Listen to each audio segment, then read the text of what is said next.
My name is Hamish Harding. My job is I'm chairman of Action Aviation. We're a sales and marketing brokerage company for business jets worldwide. Well, it's been quite a long time since I first heard about this amazing craft. It's something that we came across about 2 years ago.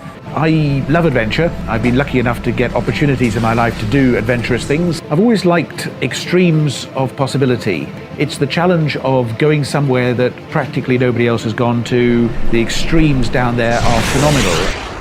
I got nightmares in my head, I fear thoughts build up until I can't feel. My mind fills up into a creature, and it haunts me somewhere much deeper.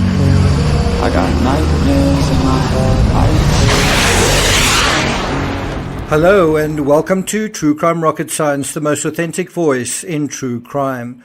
In this analysis, what I want you to do is consider the question of who it was going to take and what it was going to take to cancel that fateful final dive. And think about these questions while we're getting to know Hamish Harding. But before we get to that, if you haven't subscribed to the channel, please do. Welcome to the thousands of you who have subscribed. If you're enjoying this episode, please like, share, leave a comment. You can also hit the thanks button and let's get started. So I don't think you can think about Hamish Harding, certainly in terms of this story, without also comparing him to Stockton Rush. So let's do that. Stockton Rush and Hamish Harding were a similar age, the one 61 years old, the other 58 years old, when they perished on OceanGate's Titan submersible. In fact, the British adventurer died just 6 days shy of his 59th birthday. So essentially there was only about a 2-year age difference between them. Now, besides age, both had a similar-ish background and interest in space, with experience in actual aviation and scuba diving. And interestingly, that statement also applies to Victor Vescovo. By the way, he's 57 years old, just a year younger than Hamish Harding was. But coming back to Stockton Rush and Hamish Harding, the two were vastly different in one crucial area. Harding was a successful businessman and pilot, whereas the OceanGate CEO, certainly in 2023, was struggling. Arguably, he was faking it to make it. In Harding's company, admitting that his craft was defective and perhaps more dangerous than he'd been letting on would be losing face to someone he very much wanted to think of as an equal. And I think it would be indirectly losing face to others as well, such as Victor Vescovo. And to get a real sense of what Stockton Rush must have felt he was up against, have a look at the video that I'm going to be posting in the description. It's a video, kind of documentary, showing father and son, Hamish and his son Giles, being part of the Challenger Deep expedition. And you can imagine Stockton Rush looking at that with envious eyes, looking at that jealously and wanting the same kind of endorsement, not only personally and directly, but also via the sort of social media cachet that would have come out of that. And I think cachet is such a great word. It means a state of being respected or admired. It refers to prestige. It refers to status and standing. It's another word for kudos, snob value, stature, prominence, importance, preeminence, value, merit, street credibility. Right? It's a distinguishing mark or seal. And that was exactly what OceanGate needed. Because they didn't have official certification, they wanted some kind of cachet. And how could they get it? Well, through a client like Hamish Harding. Cachet. In some ways, Rush and Harding remind me of Scott Fisher and Rob Hall, the respective expedition leaders of Mountain Madness and Adventure Consultants during the 1996 Everest disaster.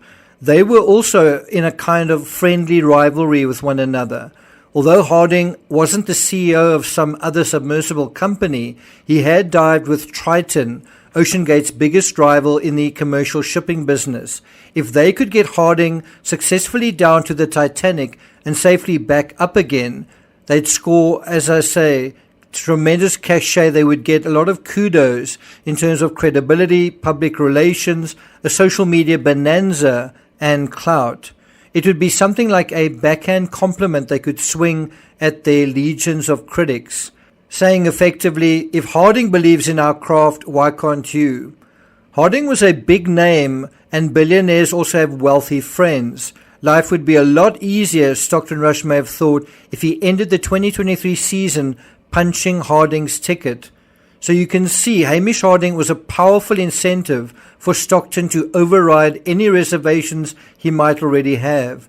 And P.H. Nargile was also a powerful incentive for Harding to believe the mission glass was half full. Victor has just changed the ball game completely. It's an incredible stress, incredibly hostile environment, and I think it's amazing that that sub can do this again and again now, potentially.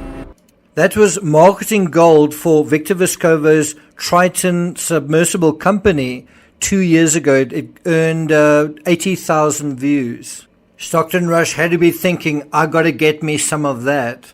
Now let's dig a little deeper into the British billionaire's bio in search of an answer.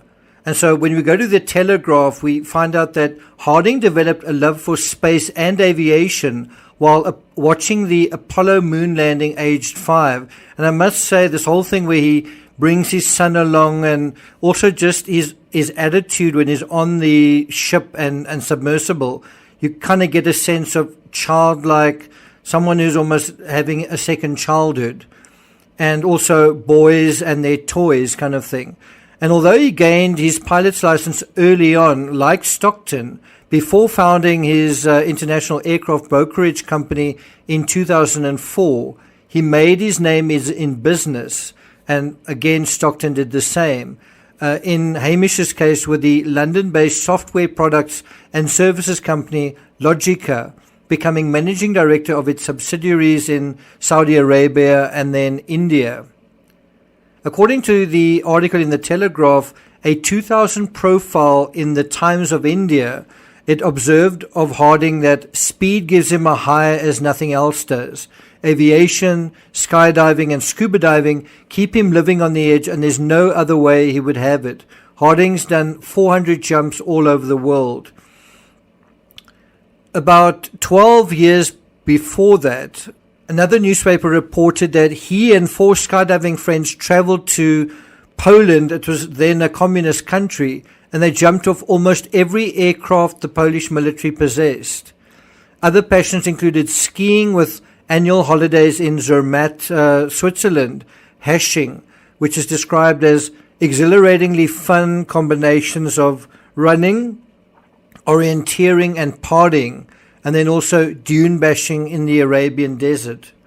From all that, it should be clear that Harding wasn't going to back out of the Titan dive, even if there was some risk involved. This is a guy who is finding excuses to do dangerous stuff, not the other way around. Because P.H. Nargile was essentially an employee and knew how Rush responded to criticism, one can imagine he decided to just keep his nose clean and mind his own business. Besides, he was really obsessed with the Titanic anyway. The bottom line at the end of the day was this whole idea that Stockton was going to go down in his own ship. And so clearly there was nothing untoward about what he was saying. There was nothing untrustworthy about what he was doing. Clearly, Stockton believed in his own product. So can you see the mild-mannered Frenchman, he wasn't going to be the one to pull the plug either. With an inside track into both OceanGate and Stockton was Stockton's wife, Wendy. But whatever her reservations, was Wendy going to ruin Father's Day? June 18th, that Sunday, was Father's Day, and there were not only a couple of fathers on board, there was also a father and son on board. I think if someone from the Explorers Club had intervened, someone like James Cameron or its president, that might not have fallen on deaf ears. But that's a little like waving a wand. I mean, how were they supposed to know when the craft was going to fail? And they certainly didn't know and wouldn't know and couldn't know then.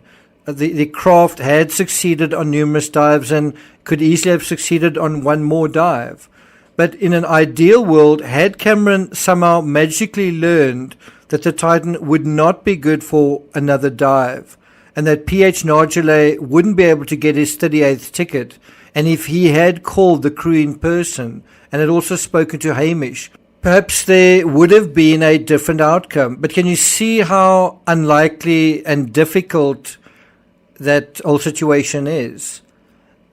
When we do this thought experiment, I think you can see that this really was an accident waiting to happen, with little to prevent it, because somehow there was no one really in the way of the path of least resistance to that final accident. I mean, basically a path of least psychological resistance, right? In the end, I don't know if you agree with me, wouldn't the best person to have made the call, wouldn't that person have been Stockton Rush? He was kind of in complete control. He was in the position where he knew better than anyone what is really going on. And so he would have needed to slay the dragon and be a master of himself and say, look, this isn't working, and take it on the chin. In other words, be prepared to lose face. But is he the kind of guy who would do that? And it's because of this whole safe-facing thing and the difficulty in the situation. Who is going to say, don't do this? I think it means in future, regulations will need to be in place to do that job of getting craft and their specifications on track and keeping the idea of saving face out of the game. Thank you for listening. Enjoy the rest of your weekend, and I'll see you guys next time.